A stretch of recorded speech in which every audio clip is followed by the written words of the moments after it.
Nerdcore could rise up. It could get elevated. Nerdcore could rise up. It could get elevated. So, Nerdcore used to be just a made-up word. Welcome back. Welcome back. Welcome back. It's been a 2-week hiatus. Yeah. Why has it been a 2-week hiatus? I almost died.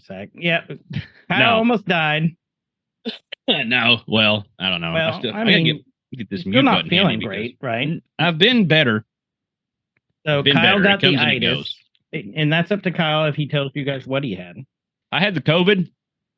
So okay, that's what I was telling everyone. It was the itis, but Nope, Kyle had the COVID. I dodged it too this whole time. This is the first time I've had it, and I've dodged it since the release of COVID. I've dodged it, or since it came about, or since it started happening. Right. Release really sounded very conspiracy theory, didn't it? That's not what I meant. I was talking along the lines of it did. I wasn't going to say anything. Not release. Like I was thinking, because we're getting ready to do something over, media TV show stuff. So the release, yeah. No, when COVID first appeared, I've dodged it this whole time, and I've been tested. I don't know how many times and vaccinated and all that stuff, and then it hit me, and it sucked. Like I'm just the last few days really getting to feeling pretty decent. And it's been well over almost 2 weeks now. I caught it 1 week before Thanksgiving. So, yeah, 2 weeks. So, do you have any long-term effects so far? No, I had a lingering cough for a while, and it's still there a little bit. You guys, I'll be muting off and on. But just and I was pretty lethargic for about a week after. Like I would get bursts of energy. I could do stuff for an hour or two, but I wouldn't know how long it would last, and I would just crash or just be really tired or have that cough or winded and out of breath. And that's getting better. So every day it feels a little bit better. So probably a week or two, I feel like I'll be back to 100%. I'm going, eating good again and going back to gym. I lost some weight from it, which was rough, I think. I don't know. Maybe it stayed off and I'm feeling better. So maybe that's a plus. But yeah, I'm getting back in the gym and that's helping a lot, I think. Just I'm having to force myself to be active.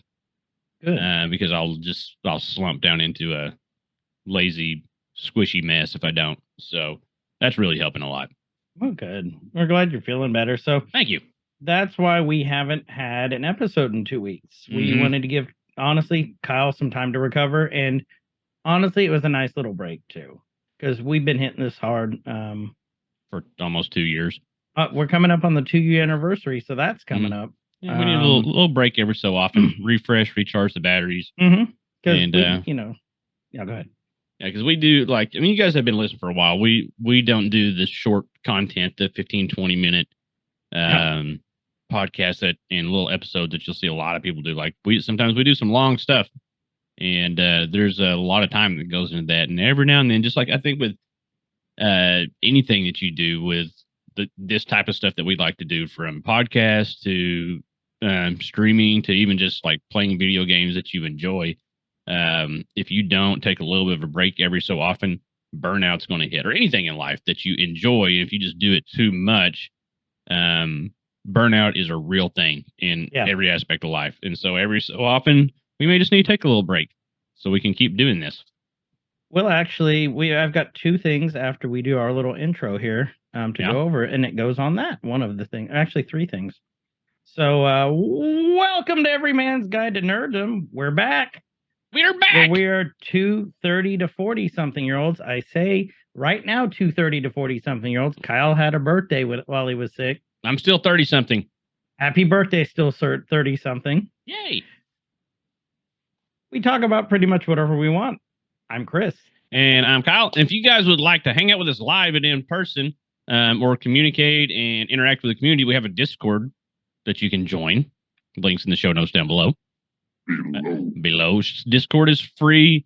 It's a great way for people to interact, to build a community. If you guys are not familiar with it, it's chat rooms on steroids. We've got all kinds of little subcategories where if you guys want to talk about video games, anime, movies, TV shows, comics, Funkos, Whatever. Legos, beer, there's lots of stuff, and people talk a lot in there. So you'll find some people with some common interest.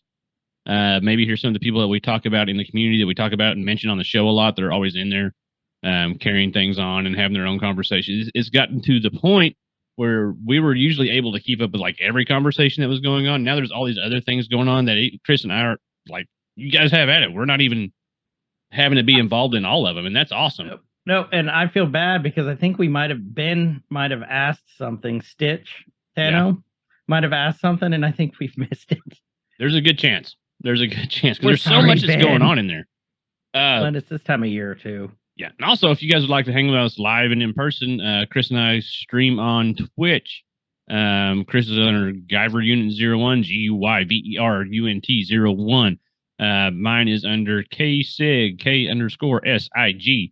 And we try to stream together every Friday and Saturday night, doing fun community games on Friday night and spooky horror themed games on Saturday night. This last Friday night, we played Surgeon Simulator 2, Which was fun as hell. which was super fun. And then as of recording last night, we played, what was it? Don't Look Away. Don't Look Away. Or something like that. It was kind of the asymmetrical horror game that was themed around the whole Weeping Angels concept, where one player plays as killer mannequins and they can't move. If you look at them, when you look away, they can start chasing you down. A little $3 game on Steam that ended up being a whole lot of fun. Which we need 5 players, I think, for though. Yeah, you'd have up to 5. Yeah, it's 5. Yeah, so and it was like a little $3 game. It was super cool. So we have fun with that, and we'll play like Pummel Party, and we'll play Phasmo and different horror themed games. So you guys come check us out, hang out with that. We also stream occasionally throughout the week. Chris likes his kind of cool, I don't want to say like throwback games, but like your Leisure Suit Larrys and these. They're not. I wouldn't call them obscure. What would you call them? You said it. You hit it on the head the other day, and I forgot how you said it. Oh, I don't remember what I said. Like not retro throwback, or like retro reboots almost. Retro reboots. I don't know what I called it. You know, Chris does a lot of those. I've been doing a lot of Call of Duty. And I said years ago I wouldn't play another Call of Duty, and here we are. And also I think I'm going to end up getting Call of Duty now. Chris loves his Call of Duty, so I do. Yeah, if he loves that duty. I love duty. And I'll try to do some like survival games and stuff here and there again sometime soon, because that's my bread and butter. I love those. But yeah, well, and over Christmas break we'll be playing a lot more too, I think. Mm-hmm. We'll have freedom. So what are we talking about today? Well, before that, let's get to these other 2 things first. We have 2 other things? 2 other things. Okay. We are coming up to our 2-year anniversary. Happy anniversary. So we're going to get the band back together and do our State of the Nerd. Mm-hmm. We need to do that. That's a blast. Hopefully we can get everyone together for it. We'll see. We're still taking a little guys trip that we're going to be doing. We need to actually talk about that. That's a side note though. But that'll give us that'll give us more chances to talk about the nerd stuff and better idea for content. We just had our Wrapped I sent to Kyle from Spotify. And what did it say? We put out 96% more content. We do long episodes. well, not just that, but just like episode wise. Like, so we're under, I think, the social and culture category under Spotify. I think so. And we put out like, I think it was like 96% more episodes and content than anyone else in the world that's on the Spotify platform. Spotify/Anchor. 96% more content than anyone else in the world. So we crank out a lot. So I'm proud of us. There's a good pat on the back. We're really good at cranking it. Yeah. I mean, it seems last night you caught us cranking it. Mm-hmm. So go us. Number 2, Listener of the Week. Listener of the Week. It was going to be someone else until on the 30th, Kinetics posted. Okay. What we got for Mr. Kinetics? Mr. Kinetics, we are his top podcast, Yay! and he has listened to 1,036 minutes of EGTN this year. That boy Kinetics. Wait, we're his top podcast. Did he have another podcast? Probably, but you know, I mean, what? if we We're at win the by top. default, I'll still take it. We're not the but- side podcast. We're not the sidecast. No, we're the main cast. We're the main cast. Mhm. So Yeah, we Kinetics just stay in the house. So is, unless someone can prove me otherwise, he's the listener of the month. Kinetics may be listener of the year. ooh. So if you guys are listening to this, if you have otherwise, if you can beat 1,036 minutes, post it. Let us know. Oh man, I bet Banner's in the running. And I bet Stitch is in the running too. I bet But- those are Them three of our fellas. top three. Well, you know who else? Chof. Oh. Do we count Chof Chof? listens to every episode. Okay, too. fine. We'll count Chof. Yeah, but We have to. yeah, if you guys want to be fan of the year, post it. Fight for Show our us- affections. Show us what you got. Love us. Love us. So, okay. So what we're talking about. Guardians of the Galaxy Holiday Special. Mm-hmm. In the words of Blaine and Antoine from Men on Film, loved it. Hate it. No, I loved it. So I haven't thought about that skit in so long. That's some, I love those. that's some we old and went living to- color stuff. Holland, Land of the Dykes. Hated it.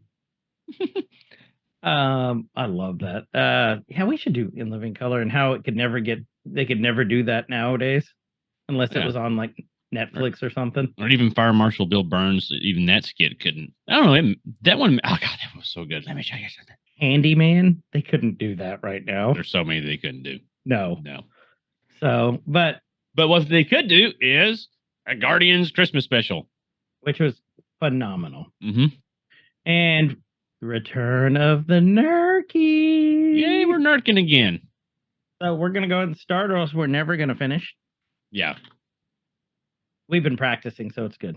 Mm-hmm. So we start off by playing it, and of course it's pure Guardians, the special presentation, like the 80s, like rainbow effect, which that's how you know there's Guardians. And I love it. I figured you would. And then, okay, do you know who sings this opening song? They sound drunk. I don't, but I like it. I do too. So on it, it's very Christmassy, like there's snow falling.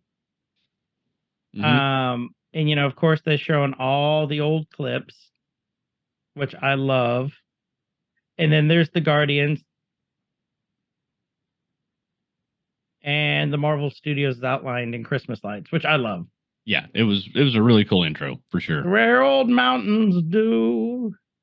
I thought he was talking about Mountain Dew. No, he's talking about like moonshine. Oh, yeah. See, I thought he was talking about Mountain Dew. So we start, I'm like, what the hell are we watching? Because, okay, this animation, it's animated. You see the Ravager's ship. There you go. I can't talk today. You got it. And it's animated. Then you look and then you see, you're like, who is this? Is it Kraglin? I don't know. I've gotten my screen went blank. There we go. I think so. I'm pulling some stuff around here to get to look at things. Okay. Yeah, so I think that's Kraglin. is it Kraglin? Is that his name in there? Yeah. Okay. Which is Sean Gunn. So Lily, my wife, always will know him forever as Kurt from Gilmore Girls, but he's in every single James Gunn show, so you know who Kraglin is. Okay, this animation reminds me of very, very late 70s, early 80s animations, like Lord of the Rings, like the original Lord of the Rings animated movie. Like those. That's what the animation completely reminded me of. Yeah, it's a kind of it's grainy a little bit. It's a little bit like not stuttery, but it's not, super smooth. And like, here's the thing with this style, with them doing this style, when that was done originally, when you would see holiday specials and cartoons and things of this style, that's just how it turned out. Yeah. So think about the effort that it would have to go, like the concerted effort to do purposely make it look like this, because now you're trying to recreate a feeling that happened, not on purpose from these old cartoons. Like now we got to try to make it just right on purpose. And that has to be hard. 30, 40 years ago. Yeah. Yeah. I love it. I think it did bring back feelings for me, like nostalgia. Mhm. So it's Kraglin and Peter sitting around, and you see Yondu coming out. What on the fires of Ogar do you think y'all are doing? And they made a little Christmas tree. He says, "Have you ever heard of Christmas?" And you see it's a young Starlord, Peter Quill. Mhm. He's explaining Christmas. He's a Starlad at this point. He's Starlad, yes. Yeah. And Kraglin was helping him. And I love Yondu. And Peter goes, "Here, I got you a gift." And Yondu hits it. And he's like, "What a Ravager gets, he works for it. We ain't about no damn handouts." Like, it's still Yondu. Still Yondu. I love the guy. And they got Rooker to voice him. Yep. And But they got all the original voices. Yeah. Sounds like I'm glad that when I first started watching this, like, is this going to be all animated? that's what I thought too. Yeah. And so what makes me nervous if something's going to be like all animated is they're not going to get all the original voices, right? Right. And so like, oh God, it's going to be all animated and we're going to have some swap out voices and all this stuff. Like, oh, nope, we got everybody. And yeah, no, I'm with you. And I paused it at the right moment. So basically, Yondu is just yelling at them and saying, "If I want all this crap gone, if it's not gone, you guys are going to be in latrine duty." Ooh. And Kraglin, I love how this goes the rest of the damn year. And Kraglin goes, "But that's Jeff's favorite job." He's like, "You talking back, Kraglin?" And then Yondu picks up the tree and just starts beating the shit out of it. Oh, angry Yondu. Yep. And he's like, "I hate Christmas." And then they both just kind of look there. And then if you look, and and then we get to the live animation, it's like, "And that's how Yondu ruined Christmas forever." It's Kraglin. Now, did Yondu have that big sail on the last movie? On 2? I can't remember. The big fin on his head. Did Yondu or did Kraglin? Well, he took it from Yondu. Mhm. But I can't remember if it was that big or if it was the smaller one. I don't remember either. I really don't remember. Rob, tell us. So, but that's how it was in the comic, and I love how they made his skin looks like it's it's been implanted. Mm-hmm. Is it weird that I want to touch it? Actually, Like, I kind of do. Just out of morbid curiosity, not like in a sensual way. No, but like, yeah, it's like something's sharp and you shouldn't touch it, but you touch it anyway. Like, and I would be tempted to just like grab it and like wiggle it around. I don't know why. Well, you see Kraglin's talking to Mantis and Drax and Nebula. And Drax Mantis like, "Oh, that's terrible." And Drax is cracking up. He's like, "I like the part where Yondu kicked over the tree." God. I love Drax so much. Oh, I do too. He's just so dumb. And they're all looking at him and he stops laughing. Batista plays him so well. Like just great. Like we talk. We're going to go. I'm going off on a tangent here. We talk about like you have these characters, and then somebody plays the character, and now that person is that character. Forever. You know what I mean? Yep. Like no, forever. Robert Downey Jr.'s Iron Man, Tony Stark, forever now. We've had the Joker debate over like, well, is Ledger going to be known as the Joker for now? And we may not now, but like with Drax, I mean, Batista's Drax. That's solid and that's set and that's amazing. I love it. So, and then, which we know Guardians 3 that's coming up, that's the end of Batista's contract with Marvel as Drax.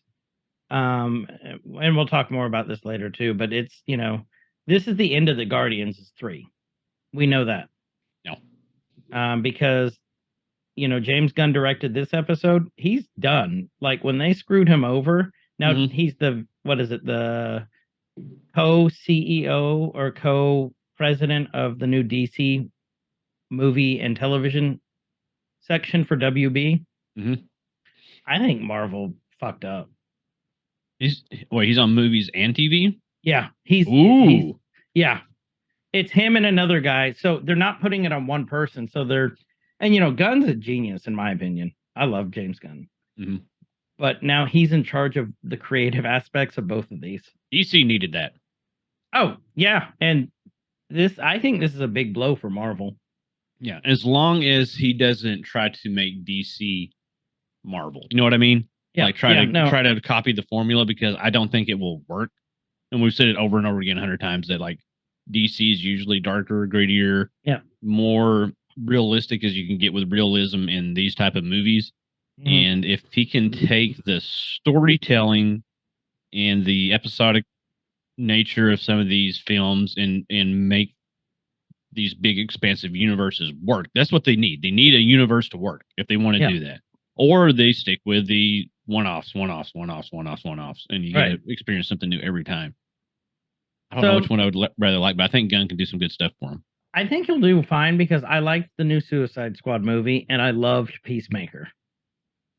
And it fit the tone of the universe. I think he's going to do well over there. You think so? I think he's going to do great. I mean, everybody's just going to benefit from it. It's not like if, DC starts doing good that Marvel's going to do bad or vice versa. We just benefit as fans. Yep. So competition's healthy. Yeah. We get to our first Easter egg here when Nebula says, ever since buying Nowhere from the Collector. So Nowhere is now under the control of the Guardians. Yep. Which is awesome. And if you notice how bright it is in there now compared to how it was all dark, like a space mining colony before. Yeah. Previous movies. They really cleaned the place up. They really did. And Nebula, we don't have time for trivialities like Christmas. And it's all bright now, which is really cool. And then do you see in that scene right there, do you see the eye of the Celestial Nowhere looking out into space? Go back there. Look in the top left. Alrighty. And yeah, there it is. Okay. It's from the inside out. All right. Yeah. I just love how you see all these little details in this. That's a cool little detail. And for you guys that are new that have never listened to us break down, what we usually do is Chris and I will group watch one of these most of the time on Disney Plus, and we break things down scene by scene as much as we can, looking for details and little Easter eggs and little hidden things and stuff. So these usually run longer than whatever it is the source material is. But it allows us to really, watch a movie with your buddy without having to be there, which group watch is cool for that. But two, we get to pause and look for things. And we've found some cool stuff in the past before that nobody found. Well, we may not necessarily been right about it, but it was still interesting. Yeah, 100%. Yeah. Next thing you know, we see Peter talking to someone. He walks off, and then we see Rocket. And here's our next Easter egg. Cosmo, who we saw in the Care of the Collector in 2. Cosmo in the comics is kind of like one of the leaders of the Guardians at one point, because he can link them all. He's got telepathy and telekinesis. And I'm trying to remember, in the comic, you missed an awesome opportunity. That's fine. Of what? He has telekinesis, Kyle. Anyway. Oh, yeah. He's got that's telekinesis, Kyle. He's also got the power to move you.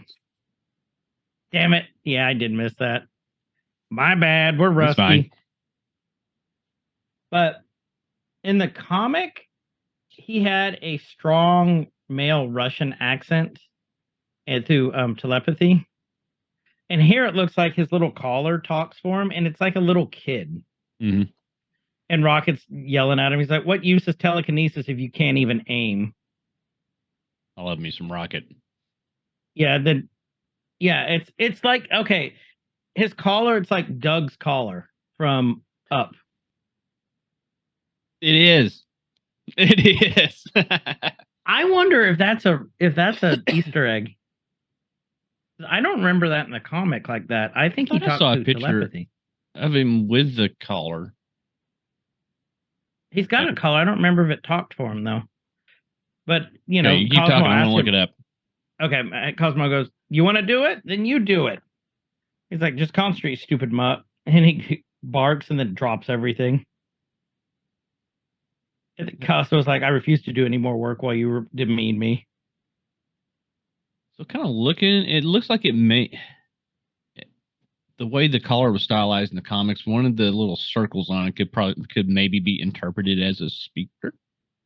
It might have been. I can't remember. It's been a while since I've read the original or the run with Guardians. I need to go back and reread it. Then we see Peter. He's walking. He's talking to Beesmo Cockle. And then he's talking about this alien's talking about, hey, we've got these old Earth instruments and we're trying to work this out. Thought you might be able to help us out.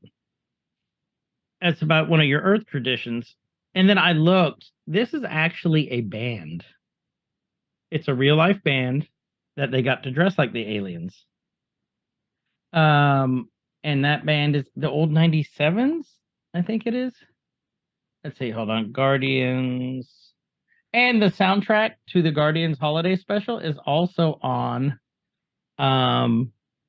everywhere. Spotify and everything. I've been listening to it. Really? Yeah. Oh, it's great. Yeah, it's the old 97s. They're actually a real band. In this song, he's about to he said, everything I know about Christmas, I learned from Cosmo, who learned from Kraglin, who learned from you. So we're going to talk to you about the source. And this is probably one of the greatest songs I've ever heard. Of this basically singing of Santa. And so it starts off kind of, you know, like you would think a traditional Christmassy Santa Claus song thing, you know, of all the cool things that Santa does, and then it just devolves into chaos. It's so great. He's talking about, and you know, Peter's like, I'm super busy, I gotta go this way. Santa is a furry freak with epic superpowers. That is the opening. Like, I love that. And so what it makes me kind of think of, the way that he's describing all these like superpowers and like flamethrowers and all this stuff that Santa does, it makes me think of Robot Santa. Santa, yeah. From Futurama. That's what I thought too. Ho, ho, ho, who will glide my sleigh tonight? Robot Santa is awesome. Oh, I love that. Okay, so it's going out, and then we see someone walking up, and I go, no, is that Groot? Because if you remember, Groot was, I am Groot, last time we saw him. Yeah, he was a wee little one. And then when he was adult Groot, you know, tall and skinny, this Groot is jacked. Yeah, he's been really hitting the old Scott's fertilizer. Yeah, that's And and one of the lyrics of the song is, he will put dung in your socks if you don't leave milk and cookies out. Which is accurate, I think. Yeah, he puts shit in your socks. And yeah, Quill's like, that is not part of the lore at all. You guys just listen to the song. It's called I Don't Know What Christmas Is. It is so great. I like how we're talking about Groot again. Like, he is kind of adult or teenager-ish, supposed to be, like, I guess, in his life span at this point. And he looks very much like a, you know, young adult, older teenager Groot. Who's working out all the time. Okay, and that thing he did with his hand, that was impressive. Yeah. In a circle. So we get the real band, which is the alien band, which is also a real band, going through the whole 97s. Song. Oh, okay. This part I love so much. He's compelled his creepy elves to do his every wish. Once thought to be a dentist, now he's sleeping with the fish. Do you know what that's a reference to? No. Rankin and Bass, Hermes, the Rankin and Bass, Rudolph the Red-Nosed Reindeer. Remember that he wanted to be the dentist with Yukon Cornelius and the Yeti? So they got their idea of what Earth Christmas traditions are from probably weird broadcasts that they intercepted. Okay. But and so that's a reference to the Rankin and Bass, which I love because Rankin and Bass is canon now. Mm-hmm. There's so many things that, okay, so one, if Marvel considers everything that happens in this canon, which I'm sure they will. Yep. Because I don't think they really put anything out that they don't consider canon, except for like the What If. Well, even the What If is canon. Yeah, What If's canon. So Marvel doesn't really do one-off stuff to do one-off stuff. Like when you think of like all the Star Wars holiday specials and things. And so there's a lot of stuff that happens in this episode, in this little special that has implications. We got to think of the implications, Chris. Implications. And like this part of the song. Mm-hmm. Well, I think it's cool. And I haven't. So when I saw that they were actually doing a quote unquote Christmas special, I was expecting there may be some, I got stretch. Some like backlash ish from it. Like, why is it? I mean, it says holiday special in the title, but they reference Christmas a lot. And like, okay, well, that may get them a little bit of backlash. And I haven't really seen any. And they did it where it makes sense because that's, Quinn grew up celebrating Christmas on Earth. Yep. And so it makes sense that like this is, they're just talking about how you think about Christmas as a kid and the holidays and the interaction with family and exchanging gifts and all that in it, and they made it work. Yeah, and I was worried that it would just get backlash for backlash sakes because like, oh, they're talking about Christmas, and Marvel did a good job with it, and I think the community's been really good with it. So I've heard nothing but good stuff about. Yeah, this. I looked just for any controversy or anything just because that, and no, they're just they did great. Internet nerds are doing good. Good job, guys. And now we're on the next part of the song where it says, Mrs. Claus, she works the pole, plans her man's demise. Oh, I died. Because that could mean two different things. Oh, it only means one thing. He's working the pole. Mm-hmm. And Quill's like, now no. up on the main stage, Mrs. Claus.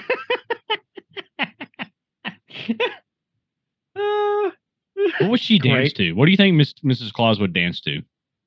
Cardi B. You should be like Jingle Bell Rock, or like Giddy Up, Jingle Horse. Jingle Horse.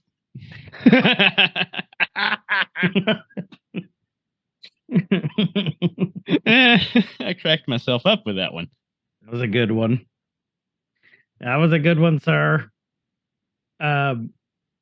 Next thing you hear on this, you see Groot in the back. Groot's rocking out this whole time. He goes, I am Groot! It's like someone at a concert. Oh, it was so great. I love just that one line and just how it just works. Yeah. Just Earthlings are so weird. And Quill's like, that's true. This is such a great song. Mm-hmm. When you get on through, they're still singing Christmas time's here, Christmas time's here.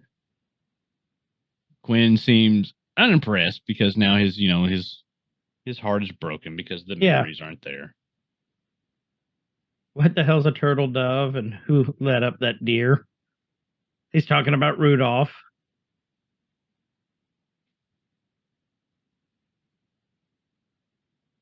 I love Drax just in the background. Mm-hmm.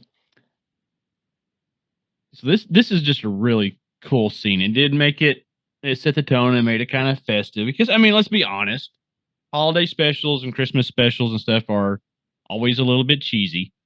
And that's just the nature of like these type of things. And they made it cheesy in a good way. Yeah. Oh, they made it great. Like it fits the universe. It works. And then we get Drax and Mantis talking about this and how Yondu ruined Christmas for Quinn, and they're planning. I love that part. They're starting to plan on like they want to make Christmas better. Better for him, for Quill. I'm sorry, I said Quinn. Quill. I'm going to do that a lot too. I don't know why. I do it all the time. I don't know why. It's co-brain. Mantis says, it's because you know my secret. And he's like, that you ate all the Zarg nuts in the commissary. And she's like, no, my other secret. And he's like, that you're Quill's sister. Mhm. Here's our next Easter egg. Mantis and Star-Lord are actually biologically related, which makes a lot of sense. Would be like biologically, cosmically, because Cosmic. what ego is. And yeah. I guess we flirted with some Luke and Leia moments in this. We did. But they never kissed. Thank God. That would have been weird. Yeah. Tried to kill his mother and tried to kill you. It's like Peter's father, our father. So they are brother and sister, and she doesn't want to tell him because she doesn't want that to be reminded. And every time that Peter sees her, that their father tried to kill or that killed his mom. Mm-hmm. And he's sad about Gamora being gone. Now we know Gamora has left. We saw her at the end of Infinity War. Love that part. Drax still going on about the Zarg nuts. Yeah, and then she goes, it would make him happy if we can give him those Zarg nuts, except you ate them all.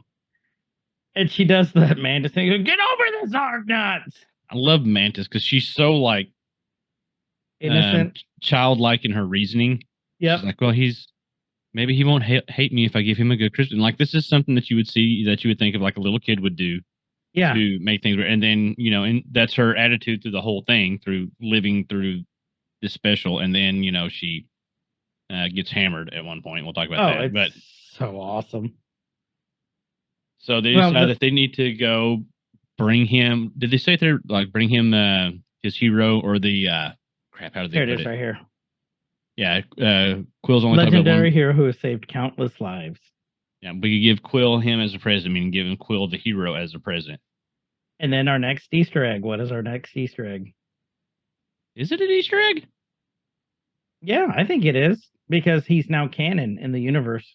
Oh, well, we see Kevin Bacon, and like he's okay. So let's go back. Well, we can keep going with this, but it's fine. We see Kevin Bacon, so we know that's who they're talking about. That's just obvious foreshadowing stuff, whatever.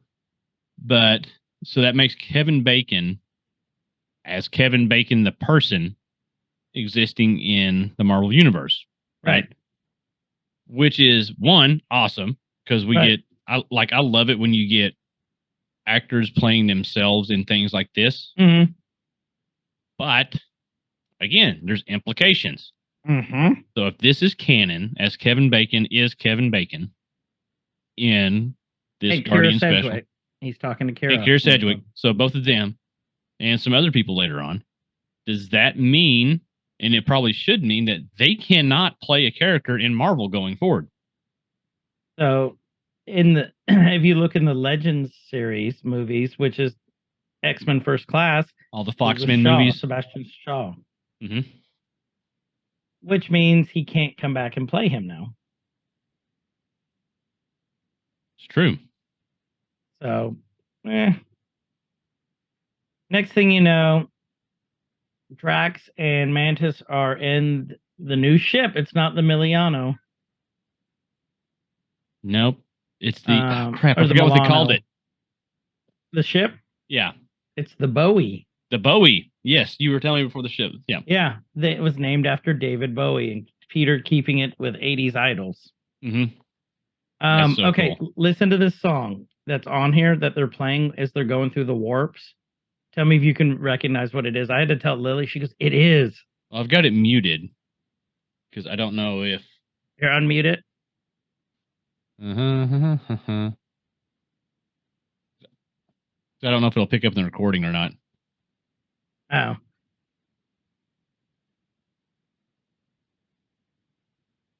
Oh, I've heard that song. I swear. Is it Santa's? So, like I said, the USA, I am pretty sure that is the song that Jimmy Fallon and Chris Kattan and Chris Parnell and Tracy Morgan sang on Saturday Night Live. That might be it. That may be where... I don't know what Christmas, but Christmas time is near. And remember, they're just doing the... So Fallon Christmas song. I'm almost positive that's what it is. Dun, dun, dun. And Chris Kattan. Chris Parnell and Tracy Morgan. Yeah, I'm looking here. Oh, this is a different one. Yeah.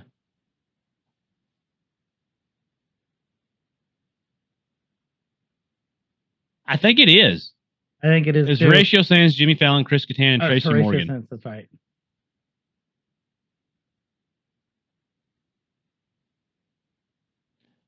Which it might be a real holiday song. I don't know.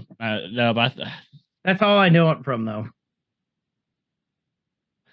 okay, I knew it sounded familiar. Right. Well, there you go. So now Mantis goes, I wonder which one belongs to Kevin Bacon. They're flying over the... I do over like the new Hollywood. ship, how it looks with the ring. And then you see them flying and people like this Asian lady's crying. And Mantis like, Drax, why are they staring? He's like, you put the cloaking device on like you said you did, right? And Drax is like, yes. Yes, of course. And then he flips the switch and it goes invisible. He goes, I can plainly see that you just did it right now in front of me. And they're arguing like they do. And the Mantis goes, I wish I brought Groot. Groot would have been fun for this. Yes.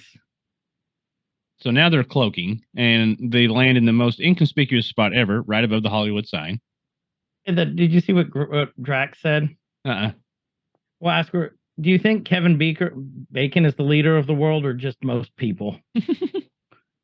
She goes, I think everybody. Oh, I'm so excited. And they're just cracking up. I'm glad we got a Drax and Mantis adventure. I do too. And like, it's kind of refreshing. So they're walking down in front of the Hollywood Theater now. And the old Walk of Fame. Yep. Yeah. And then they see all these, you know, the people dressed up. There's a Zorro. We see Captain Jack. And then we see, what do we see in the back? A Gobot. A Gobot, which was the poor man's version of Transformers. How excited were you Psycho. to see Gobots? Extremely, because I actually did like GoBots. The challenge of the GoBots wasn't on for very long because it was such a shit show, but I liked it. I had Leader 1. It was the Of course you did. And then I had their little base, and then I had one of the cars too. Like they were such crappy Transformers, and what this guy's dressed up as is Psykill. GoBots are now canon. So that means yes. Ant-Man. Well, they're Yes. actually canon not as a series, but as like in the Marvel universe, right? Because Yep. of what gets said here in a minute. So there's a lot of things if we're going to keep with this whole theme of canoning, whatever. Canoning. That Canonization. this like we said earlier, like this has some implications. Like there's a lot of things that come up that could be very interesting or could, you know, kind of put a kibosh on some stuff. Right. But I like this because there's somebody cosplaying as Captain America, and you see Mantis. She's like, Steve! Yeah. Do you see Black Widow back there too? Yep, we saw Black Ant-Man. Widow. We saw Ant-Man. We see Captain Rogers there. We see... He runs away when Mantis jumps on him. Who else was... There's a few others we saw. There's where Drax sees the GoBot. Yeah, he goes, hey, and then he takes the Drax stance where he's about to attack. Yeah. And then what does Mantis say? She's like, I'm sorry, GoBot's killed his cousin.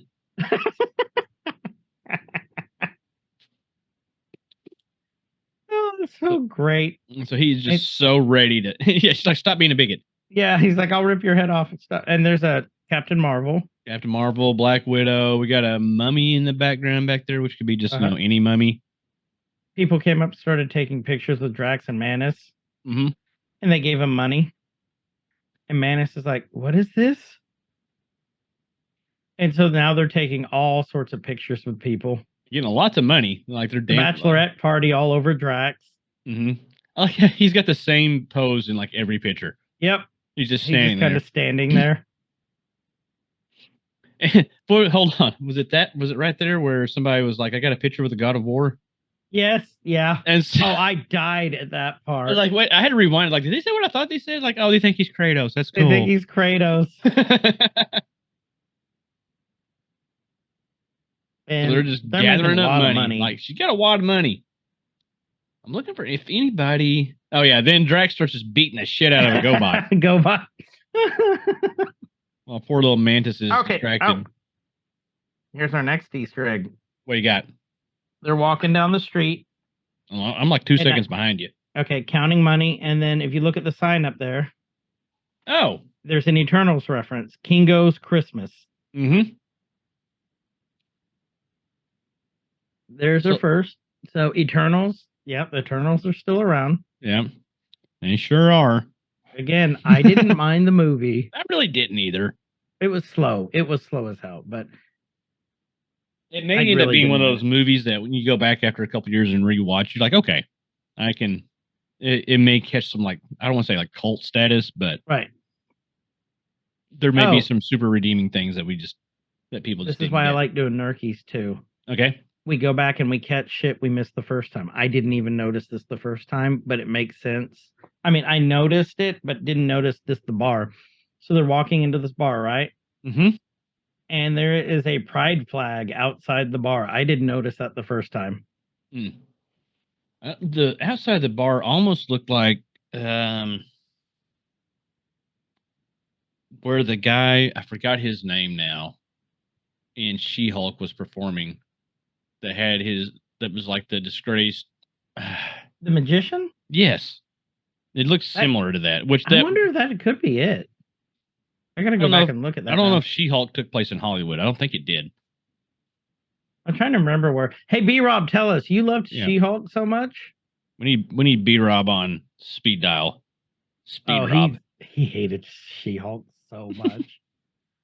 But yeah, there's pride flags all around. So this is a gay bar. Mm-hmm. Very much so. But it's got good music and good drinks. People dancing around, and Mantis just throws all this money on there. And Drax like, give us your finest libations. Here's our next throwback. Or I guess Easter egg. The bartender is Flua Borg, who was also in another James Gunn movie. Oh, he was in Suicide Squad. That was it. He was Javelin in Suicide Squad. He was in Pitch Perfect 2. Yep. I love Flua Borg.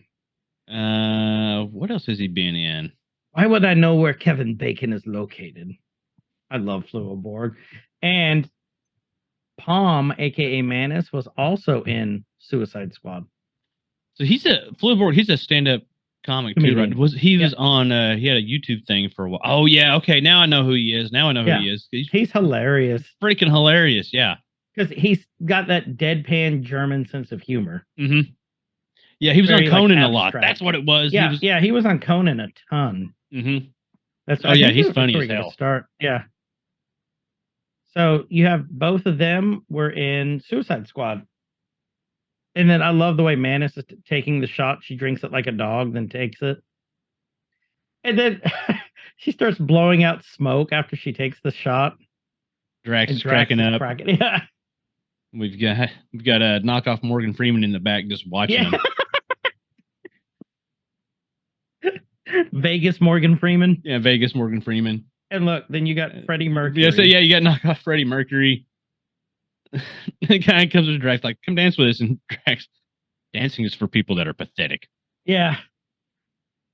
But he goes, oh, how about a drink then? He's like, 2 shots of tequila. And then, Mantis out there rubbing butts. And then Morgan Freeman comes talk to Drax. They took a lot of shots. A lot. And it's like, they got fast motion. The next thing you know, it's one of the posters that you see. It's Drax sitting there with a Santa hat, and Mantis has got sunglasses, hiccuping. Mm-hmm. They go, we got to know where Kevin Bacon is. There are tens of thousands of people on this planet.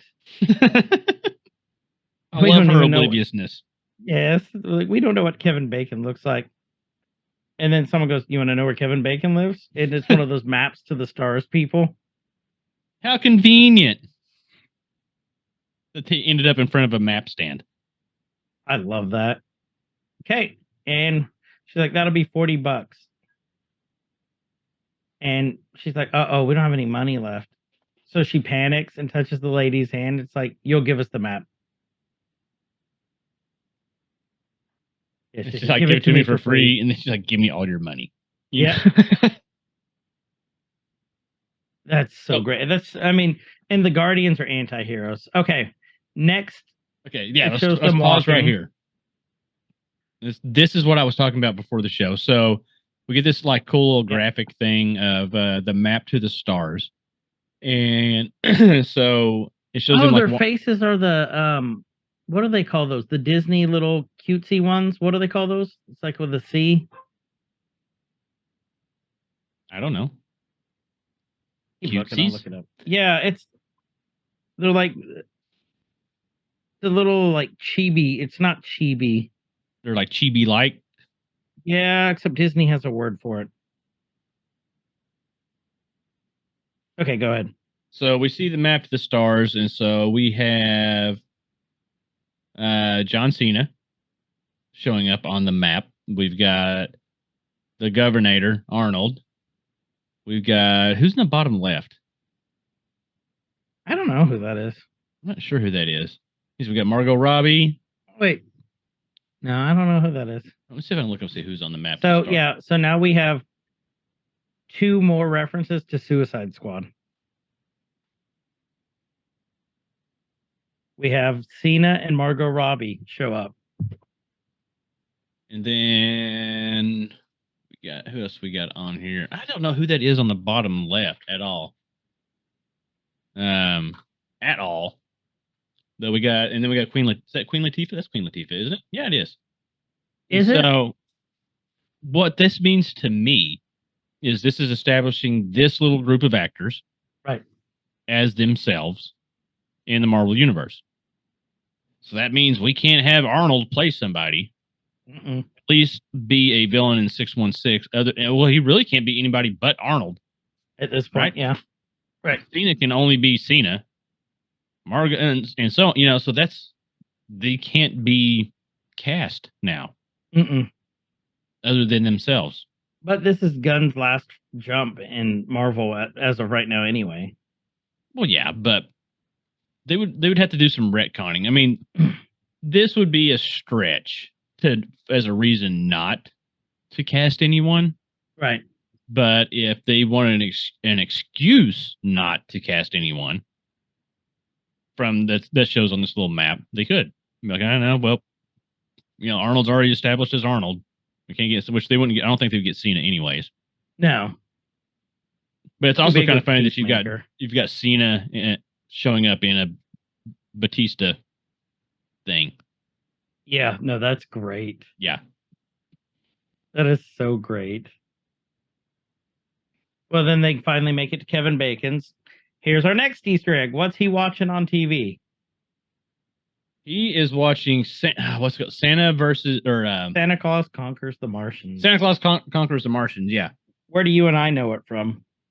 It was on Mystery Science Theater, wasn't it? Yep. Mystery Science Theater. Riff Tracks has done it. Like all the riffers. Like it is so terribly great. And Kevin Bacon's not watching the riff of it. He's just cracking up. He's watching the actual movie. And then his high-tech security system rings and you see Mantis going in and out, and they're yelling, "We are looking for the legendary Kevin Bacon." And Drax is just repeating everything Mantis says. Mm-hmm. Well, but because her voice is small and mousy, according to Drax, so he has to make sure that they got great catches. Yeah, he's Kevin Bacon. Kevin Bacon's like, "Yeah, sorry, I can't help you." And so Mantis just keeps ringing it, going, "Hello, hello, hello." It's a Vivint. Surprised that Kevin's answering his own doorbell. Me too. He's got people for that. It's like, he's gone. Look what you did. You acted weird and made him not want to talk to us. I love how they fight. Mm-hmm. Like you said, it's like children. It really is. It really. And so, like, when she's looking at the gate, she's like, "Do you think you can maybe toss me over?" And he's like, "Wah!" And just slings her little Mantis ass over that. And I love that part when she goes, "What are you doing?" At least they've sobered up a little bit. Yeah. Toss you over the gate. Don't toss you over the gate. Make up your mind, Drax says. This is basically the Marvel Christmas version of The Hangover. It really is. And Drax just jumps over the gate. You don't realize they make him out to be a fool in this, but Drax is super strong. Yeah. And they'll see, looking at Kevin Bacon's decoration, Drax goes, I want this funny man. And she's like, don't just take stuff. And then she sees a giant candy cane. She's like, oh. So they take him. Yeah. And they go, I guess that's what it's here for. They make their way up to Kevin Bacon's door, which, you know, he's just trying to chill. That's all he wants to do. He wants to eat his sandwich, watch a crappy old movie, and just relax like a normal person. But you can't because you're Kevin Bacon. Because he's legendary hero Kevin Bacon. Yes. And how old is Bacon now? He's got to be in his 50s. Why is he not listed? Hold on here. I'm pulling up the IMDb. You keep on. I'm going to find us All some right. Kevin Bacon And facts. he answers the door. He says, I don't know what you guys are thinking, but this isn't cool. It's private property. Kindly put down my elf and my candy cane and go. I'm calling the police right now. And he takes out his phone. And all of a sudden, Drax runs through the window. Oh, he's like 64 now. Is he really? Uh-huh. Drax goes, you're coming with us as a Christmas present. And Kevin Bacon's running. He's like, there's two people in costumes. I need help. And he's, you know, it's a chase scene is what it is now. Yeah. Chasing through the house. He's got the cops on the phone. And they're playing it. And then Mantis is jumping like a Mantis. Mm-hmm. And then there's some song about I want an alien for Christmas is playing. And then Kevin Bacon, man, he just jumped off the balcony. I hope he did his own stunts. I highly doubt it. Too. Yeah, he's trying to get away, and then all of a sudden you see Mantis and Drax just, oh, this is easy. Mm-hmm. He really got a lot further than I thought he would. I did too. And then Drax like, I left my funny little man in the house. I'll go back and get him. Go, but Kevin Bacon's gonna get away. And then he's like, but you got your swirly little man. She's like, how can you possibly think? Because she's holding the candy cane. Yeah. And so they had this long argument over who gets to keep what for like... Because she was responsible and held it. Yeah. And while Kevin Bacon's getting away. Like, do you want Kevin Bacon or do you want your funny little man to make Peter's Christmas better? And Drax is He actually has to think about it. A funny little man? No! I love it when she yells. He's so sad about losing his funny little man. So we've got Bacon running down the street. We've got Mantis and Drax just like hippity hoppiting on the other side of the hedges after him. Like he's moving. So great. He is moving. The cops show up and block off the street. 3 cop cars. Kevin Bacon in the middle of the street. The cops start, you know, telling them, we got the 911 call. He's like, you get these things away from me. Mantis is waving at the cops. Mm-hmm. They draw down. The cops draw down on him. You need to back up and shoot. Raise your hands above your head. Stop. And then they shoot Drax a lot. Like, and he's cracking up. Yeah. He's like, stop it. It tickles. I'm going to pee my pants. I love that part. I was dying at that part. And then Mantis goes hitting the cops with the candy cane. And puts she them goes all to sleep. Yep. Yeah. Puts all the cops to sleep. She's really doing some butt kicking here. You forget they're goofy, but they're still Guardians of the Galaxy. They can fight. I like They how fought it swaps out of goofy mode into, you know, ass kicking mode. Mm-hmm. So she puts all the cops to sleep. We got a good little fight scene here. She almost gets to Kevin Bacon. More cops show up. Drax catches the cop car, flips it over. And what is she says something funny to him here. It's like, yeah, Drax, you can't just kill people. She makes sure she gets her candy cane. She like does not leave that giant candy cane behind. Oh, because she's responsible. Yeah, she's responsible. And then she makes this face as she gets closer to the police car. She's like, are you okay? And the cop's like, yep, yep. And Mantis like, we are not doing anything wrong. We're just taking the legendary hero Kevin Bacon to give him as a present to a friend who is sad about Christmas. And the cop's like, okay. Yep, that's fine. Go ahead. We're out of it now. And she thought about it. She goes, here. She gave her candy cane to them. Mm-hmm. That was a big I thing really for wanted her. this, but we're even now. Okay, she said. She's like a little kid. Like, here, you're fine. Don't tell mom you can have my GI Joe. Here, take my GI Joe. It's my favorite one. Just don't tell mom we did this. Because it just looks like a man. They're like, no. She's like, of course not. My friend's being an idiot. Okay. So Kevin Bacon does not get away. They catch up to him. She does her little spell on, not spell, but she puts him in the trance. She's like, hey, you're going with us. But first we got to stop here. So Kevin Bacon's now, under her trance on their side. They go and pretty much rob this Christmas store and then load up the Bowie, their new spaceship, with all this like Christmas gear. Drax has got a sweater with a cat and a Santa hat with laser eyes coming out. And they're dressed up pretty sweet, right? And so Mantis then like asks, do you know the Fonz? And Kevin Bacon's like, the Fonz? She's like, yeah, he's a hero like you. So they're trying to like relate him to all these heroes that like Peter had talked to them about. And so he starts explaining, well, the Fonz's real name is Henry Winkler. I do know him. He's a nice guy.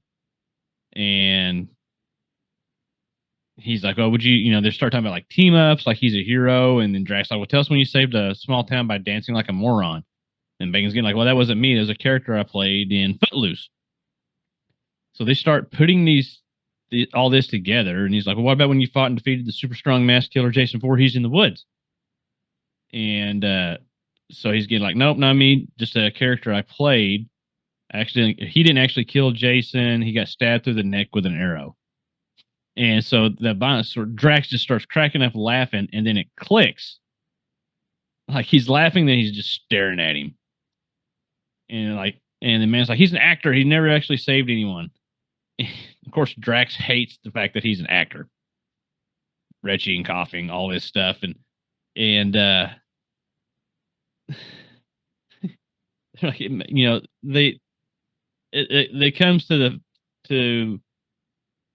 come to their senses. There's the word I'm looking for. That like, oh no, he's not really a hero. He's an actor. He's just playing heroes. Mantis is like gagging, thinking that they've ruined Christmas worse than Yondu did. Is her quote from that. And they hate actors is what kills me about this whole thing. Actors are the worst. Mm-hmm. So this part right here where she like puts her hand on him again, it's like, you have to pretend to be a hero or else Christmas is doomed. And Kevin Bacon starts doing like this World English, War II British accent. Yeah. She's like, what are you doing? He's like, oh, I'm a hero. And she's like, no, just your regular voice. So he's like, fine. He's like, hello, I'm the Batman. He's like, hello, I'm Bruce Wayne. I just love Drax. It's just like, who's Bruce Wayne? So again, Marvel taking another little friendly jab. I'm gonna call it a friendly jab. It wasn't anything bad, but a friendly little jab. Is Superman now. Yeah, because that's been brought up at least once before. I wonder if. Hold on. I wonder if Kevin Bacon's ever auditioned to be Bruce Wayne / Batman. That would be funny. I want to look real quick. But I love this part here when she's like, no. What'd she say? No, don't be someone else. Be Kevin Bacon. But like, if you didn't suck. And he laughs. And then he's like, that's something. Because how weird. Because like normally it would really piss me off. But I don't know. And he's looking around and go, right now, for some reason, I just feel really great about all of it. Because he's under her hypnosis anyway. And he's looking around and Drax looks at him and goes, we hate you. I'm trying to see if there's anything else. So, all right. You want to be real technical about something here with that spaceship scene? Go ahead. We wanted to get to a technical level, a literal level, maybe. Now, in the Marvel movies, Kevin Bacon has played Batman / Bruce Wayne. Because he was playing Batman. Because he was doing the character. Mm-hmm. There you go. Take it or leave it. I'll take it. That's actually awesome. Yep. I wish they would put him like as on IMDb as Kevin Bacon as himself / Bruce Wayne. As Batman. Yeah, Batman. That's actually really cool. Next thing you know, you see Quill eating alone, and then you see Groot looking at him and running off, and Peter's like, "What's going on here?" I do like how they did not make Quill the main star of this. Yes. Because, you would assume he is because he's the leader of the Guardians. Mm-hmm. And Peter's looking around. He's like, what's going on here? He's walking. He's walking. It's like the fun awaits for humans. And then Mantis and Drax are both in Christmas sweaters, which I love. Drax turns on, and they have just decorated this entire. I thought the visual of this was so cool that they made the whole, I guess you would say, interior of Nowhere like super Christmassy. Yeah. And they're like old school looking Christmas lights. They're not, new fancy LEDs, which also makes, sense because Peter left as a kid in, what was it, in the 80s, right? Yep. And so there's a lot of, that's one of the things I absolutely love about anything is Guardian, because it's very nostalgic for like people our age, right? From the soundtrack to a lot of the references and things that they make, just even down to this. I didn't, we talked about we don't catch things until the second watch through a lot of times, or our third or whatever when we start doing this. And I didn't even catch that the lights and the things that they got are old school, like big fat bulbed Christmas lights, like we would have had back when we were kids. Like the ones down to some of the decorations and test them all. Yeah, which they did. They got all this stuff when they robbed the Christmas store before they left with Kevin Bacon, which is great. But like maybe that's one of the subliminal feel good things that we got out of this, because we talked about before, like we both really like this episode or this special, right? We couldn't like put our finger on like everything that made us like it. We're just like, like I told you, like I didn't as I was watching it, excuse me, I wasn't like deep diving for different things. I just knew I liked it for some reason, because I just sat back and I enjoyed it. And, I wasn't just like immersed in it trying to look for stuff. I'm just like, I just enjoyed this. This is good for some reason. Like I really, and that's probably why, just because of the vibe that we get around the Guardians stuff and our nostalgia. And then, all the citizens of Nowhere are coming out. They're dressed in Christmas stuff. And then Groot wheels out this giant box on a dolly that's moving. And you hear, hey, guys, I'm about to pass out. There's no air in here. It says for Peter. And, he looks panicked and he's like, oh, shit. Mantis just looks pleased with herself. He opens it up and out pops Kevin Bacon. Mm-hmm. The hypnotized Kevin Bacon, or like, the whatever. The spell. Like, you must be Peter. And Peter freaks out, like, what did you do? She's like, we got you Kevin Bacon as a present. It's the greatest.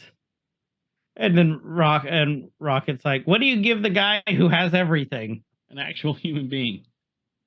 He goes, this is human trafficking. Yeah, like I'd be like, this isn't a Christmas present, this is human trafficking. And Drax goes, yes. Crap.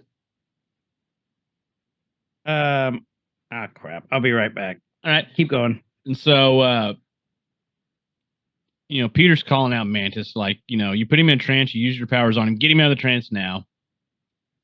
So she breaks him free, tells him to be what he really is. And Peter has this super worried look on his face, like everybody's staring down. Kevin Bacon freaks out, screams, realizes, like just now realizing where he is, or not realizing where he is, doesn't know. Right. He calls him a talking raccoon. He's like, don't you ever call me a raccoon again. And so Peter's trying to calm him down. He tells him, prepare the Bowie. This is where we're going to call it the Bowie, the spaceship, to transport him back to Earth. And he starts apologizing to Kevin Bacon. He's like, I know this is embarrassing. I know you're worried sick and your family is too. We're going to get you back home immediately. Groot looks sad with his, of course, I am Groot. And trying to pretend sad. And Peter's like, oh, saw you wheel him out in front of everybody. And Kevin Bacon just takes off. He bolts. He's gone. And so he has to send everybody out to find Kevin Bacon. They're like, don't kill him. I love what Nebula says here. She pulls out her gun and she's going to go chase him down. He's like, don't kill him. And you hear Nebula yell, "You can't outrun me, Bacon." Excuse me. And so we've got, Kevin Bacon running through nowhere now, trying to hide. We've got all the Christmas spirit is just starting to die off in nowhere. The inflatable Santa's going down. But they do get, I guess that's kind of weird how it switched over, but they do have Kevin Bacon, back on the ship now. With Kraglin, asking about his cyber mohawk, and he's like, "Oh, for controlling an arrow, but I don't quite have the hang of it yet."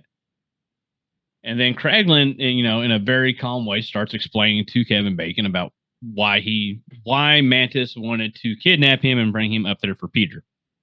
It's because he's Peter's hero. He's like, he didn't remember much about his childhood, but he remembered you.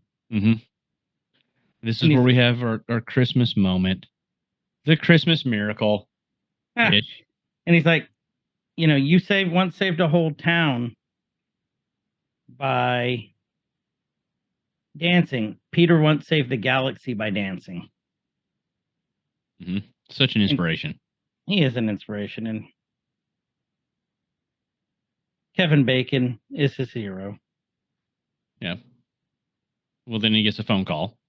Yeah, he goes, "How on earth do you get reception up here?" He's like, "Couple good satellite dishes up front and get you anything within about 400 million light years."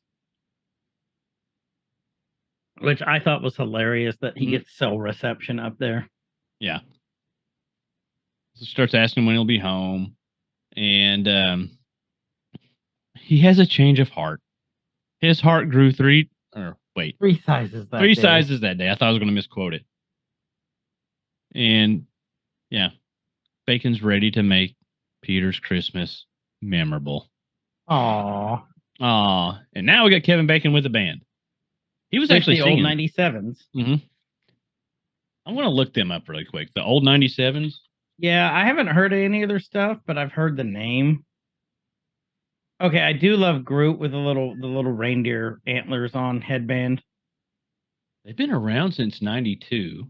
They've released 12 studio albums, 2 EPs. Huh. But they play country rock, alternative country, alternative rock, indie rock, power pop. That's not Kevin Bacon's band, is it? I don't think so. He has a band. Yeah, he has a band. Every actor that plays a little bit of guitar has a band. Kevin Bacon has a band. Who else has a band? What I love here is, if you guys aren't listening, Kevin Bacon's actually singing this Christmas song. Yeah, not doing bad at all either. No. Go ahead. Continue with what I'm trying to see who Kevin Bacon's band is. It's the Bacon Brothers. Okay, well, that's original. Not what I... And that went nowhere. That went nowhere. And then Peter's giving gifts to everyone. He gave one to Jack Groot. And he opens it up, and it's a new Game Boy, like original Game Boy. Okay, so let's think about this for a second. Yeah. So he gets a Game Boy. Were there what Marvel games were released for Game Boy? I don't know if there was any. I'm going to look it up because that made me think too. Like, wait a minute. If he gets, if there was an X-Men on Game Boy, which I don't know, there would have had to have been Game Boy Advance. I'm talking about the old school Game Boy. Spider-Man. Yeah, there was Spider-Man. Spider-Man, X-Men. Okay, so that's enough right there. There was a Spider-Man, X-Men game on original Game Boy. So I want. Whatever. I'm thinking Punisher. Yeah. So were those games not released for Game Boy? They were. Huh. You think they couldn't give him like a Game Gear because the whole thing was Sony? Well, Sony. No, hold on, not a Game Gear. That's Sega. Yeah. So he couldn't get a place after the fact. Sega's gone. My mind's going 100 different directions now with it all. And none of it's going to make sense. So I'm just going to stop. I still got my Game Gear. The Game Gears were cool. I always wanted one to get the TV attachment, the TV antenna attachment, so you could just like watch TV on your Game Gear wherever you were. Mine in the closet, yeah. Did you have the antenna? Works. Did you have the No. TV antenna attachment? I did not. That wouldn't work now because of digital. I had like Sonic and Echo the Dolphin for it. Game Gears looked so good. That screen was so good. They were cool. Mm-hmm. Okay. So they're singing their Christmas song. Is it the same song they're singing at the beginning? No, it's a different song. Okay. And this is actually like a Christmas song. It's not about how Santa's a furry freak and Mrs. Claus works the pole. Yep. So we get gifts being given out now. I love this part. Here's our next Easter egg. Gamora throws this big box down to Rocket. And he goes, Bucky's arm? And Gamora just says, Merry Christmas. Or not Gamora, Nebula. Nebula. Which, that's great. Remember, wasn't he saying he needed Bucky's arm for something? I thought so. I'm trying to think. I can't remember. Cosmo comes up, gives Kraglin a gift. It's one of those dead little rat creatures from the very beginning, the very first Guardians of the Galaxy, where Peter's going through that thing and kicking them and dancing to the song. He puts his headphones on, and those things are going around like jumping around, and he kicks it. You remember? Kind of. I'm trying to see how Nebula got the arm. So James Gunn responded back on 28th. Or, let's see here. Somebody got where he finally got Bucky's arm. Oh, well, there was that one point where he was like asking, like, how much for the arm? But then James Gunn tweeted out on November 28th, I'm sorry, but it already happened. Nebula thinks of Bucky as wet crepe paper. That said, she couldn't help tearing off the arm because she was just feeling so freaking Christmassy. P.S. No one forced me to include alien cyborgs. So there you have it. Nebula simply wrestled the arm off of Bucky in the name of Christmas. I love the Guardians. Yeah. And he also confirmed the Guardians purchased nowhere. We'll talk about that later. Yeah. Okay. So they're just like, I like how he just explains it away. She's like, she just arm wrestled him and took it. Like that's all it was. And he said it, and that's what it is now. So Mantis gives Drax a present, and it's he gets his funny little man. And then he's so happy, hugs it and hugs her. Mm-hmm. This is actually a really good Christmas song. It was a good Christmas song, good little Christmas special. It does all the things that good Christmas specials do. All the feels. Somebody with a little turn of heart. Somebody's Christmas is made to be happier. Groot starts handing out presents. Okay, and this is great. Mm-hmm. So if you look, it's all made out of twigs, right? And clay. Twigs and clay. Do you know what all these, they're like little dioramas. Do you know what they all are? Well, there's the one where Drax flipped over the cop car earlier. Like it's the progression of the story. Yeah, it's the special. Yeah. It's this special. All of them are this special. And Kraglin's cracking up because it's a diorama of him holding the diorama that Drax gave him. Holding the diorama that Drax gave him. Yeah. Holding the or that Groot gave him. That Groot gave him. Diorama Inception. Oh, it is, isn't it? Mm-hmm. I think that's what Lily said too. Well, she's a smart lady. Not diarrhea Inception. No, that's ugh. Oh, that's a whole universe we don't want to go to. That variant. No, I'm not. I'm avoid that variant. Diarrhea Inception. It keeps happening. So Peter's like, best Christmas ever. Bring it in. And Kevin Bacon. We love you, Kevin Bacon. Yeah, we've got a new friend now. See you, Kevin Bacon. And then he's like, I'll see you at Easter. I hope they do just make a little nod to that. But like, it's like, wow, I guess all actors aren't complete pieces of shit. Which is, that's completely breaking the fourth wall is what it is. But that's awesome. So here we have what we already thought we had the really good, wholesome Christmas moment. But now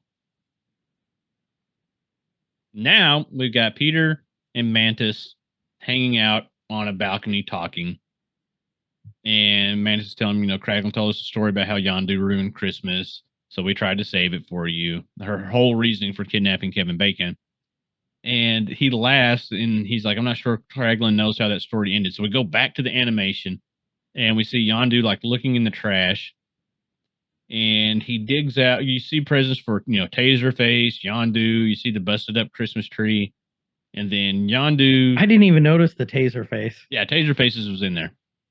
And so Yondu opens his present, and there's a little, little jar inside. He looks in, and what does he get? A cool little figure. Isn't that the thing that was on his dashboard? Yeah, on his Ravager ship? He ends up putting it on the dashboard later. But Little green. No, didn't we see that in like 2 or 3? I think so. 1 or 2. It may have been in 1. And then next thing you know, Peter's opening up his gift, and what is it? His blasters. This is how Peter got his blasters. Now, also, you notice in that scene that young Peter has terrible trigger discipline. Oh, because he just sticks his finger right there in the trigger well, like, hey, we're going to start shooting off some stuff. It's a pew, pew, pew. Probably didn't shoot a hole in the ship. Be better, Peter. Be good. Mm-hmm. And so we get Mantis explaining, I just want to do something special because, well, and this is where she finally, it takes her a minute, to get her breath, but she's telling him, like, your father, he might be, and, he's like, you know what? Takes her a second to get it out. It's like, he's my father too. And so she's crying. I guess sad Mantis. I can't handle sad Mantis. I don't know why. So, this did make me tear up a little bit because it just hit Peter that she's like, wait, so that makes you my sister? She's like, yeah. And then that look, he's like, Mantis, that's the greatest Christmas gift I could ever get. Very Chris Pratt of him. He Man, that's a good one. Man. Mantis was all worried that, Peter'd be upset, but now we know Peter isn't alone in the galaxy. He wasn't alone when Gamora was still alive. Yeah. But then when the Gamora of the past came back, she left. Yeah. Oh, interesting flashback. Zoe Saldana, she has said how she feels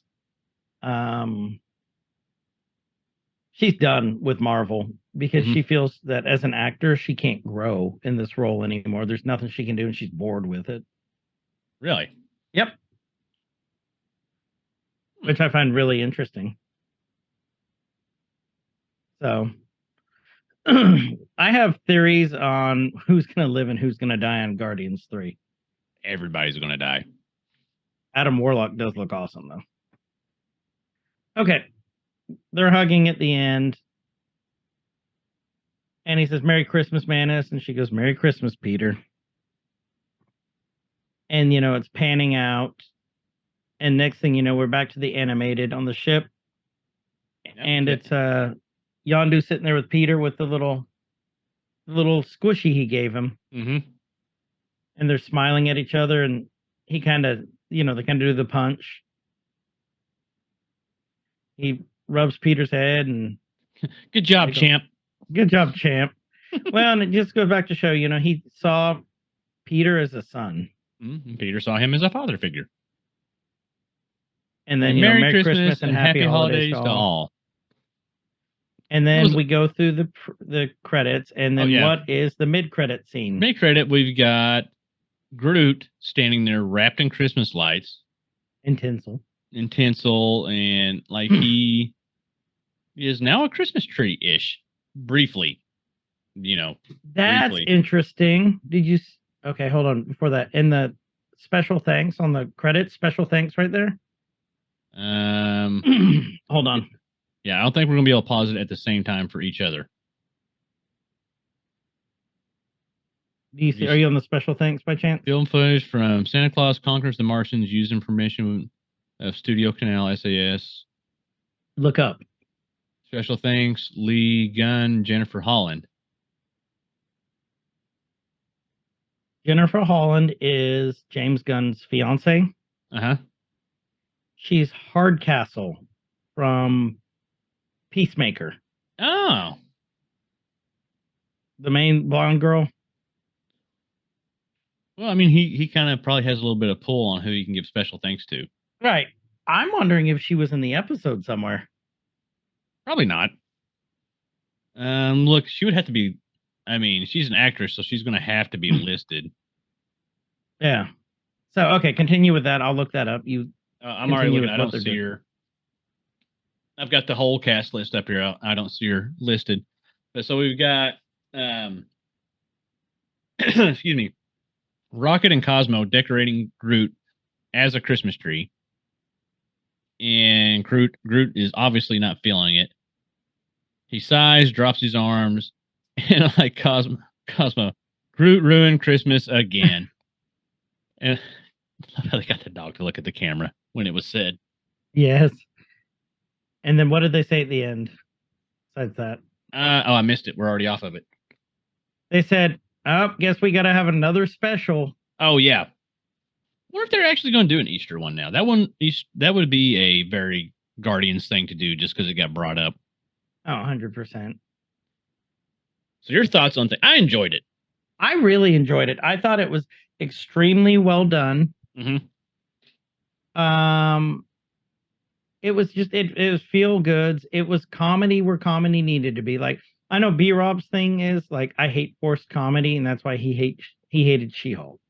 Yeah. And Guardians is right where it should be. You know, it's Guardians never feels forced. It feels like that's No. part of Guardians. because they're idiots. This is true. They're all idiots. So I loved it. I really, really enjoyed the special. What about you? I did. I liked it a lot. I'll probably rewatch it. It may make itself into regular rotation I think it might. here in the household for Christmas stuff. I'm trying to get more like, I'm not like a holiday grouch. I just don't get like super excited like I used to. I'm like, okay, well, it's holiday time. And with the kids, I'm trying to get better at that because, they love it. Especially the little man. He super loves Christmas stuff. Like, he's all about Christmas music and all this and everything. And there's a streaming channel. I found it on Roku. I don't know if you can get it on other stuff. I'm sure you probably could. It's called like Christmas Plus, I think. That's just nothing but like good Christmas movies, and not all like the cheesy Christmas. Like, there's National Lampoon's Christmas and A Christmas Story, and like there's tons of Christmas music and like all this stuff. And it's just and it's free, which is my favorite thing. Like, I don't want to pay for anything, Right. and so I'm adding stuff into the Christmas rotation for the household here. We're probably putting up the tree today, possibly, and so. I want to add this probably into that rotation. Like, we added Spirited into the rotation because that movie's so good. Hmm. Hey, that's what we should do this month too, is talk about, more classic Christmas movies or stuff that's in rotation and why. What's in our holiday rotations? Mm-hmm. And we can get some peoples on. Yeah, get some feedback. Like, hey, what are you listening to what are you doing for the holidays? That might be interesting to do. Yeah. So, yeah, but you guys, thank you so much for all your support. Thank you for supporting us throughout the year. I know we say this a lot, but we're going to continue to tell you, so shut up. Yeah. Shut your word hole, Chove. Shut up, Chove. But yeah. And then we'll have a couple more episodes before Christmas. I'll go from there. Let you guys, what did you guys think of the holiday special? Let us know. Yep. Put it in there. We've got a feedback channel in the Discord. Again, if you guys aren't part of that, join that. Free, easy. You can do it from your phone, from your PC. Just super easy to do. And there's lots of cool stuff that happens in our server. So please come be a part of that. Join the conversation. Tell us what you think, what you want to see, what you didn't like. All of it. It's cool. All of it. So with that, this has been Every Man's Guide to Nerddom. I'm Chris. And I'm Kyle. Wherever you guys are, please have a great evening, morning, nighttime, whatever time it is, and be good to each other. Stay fresh, cheese bags. See ya. See ya. Nerdcore could rise up. It could get elevated. Nerdcore could rise up. It could get elevated. Nerdcore used to be just a made up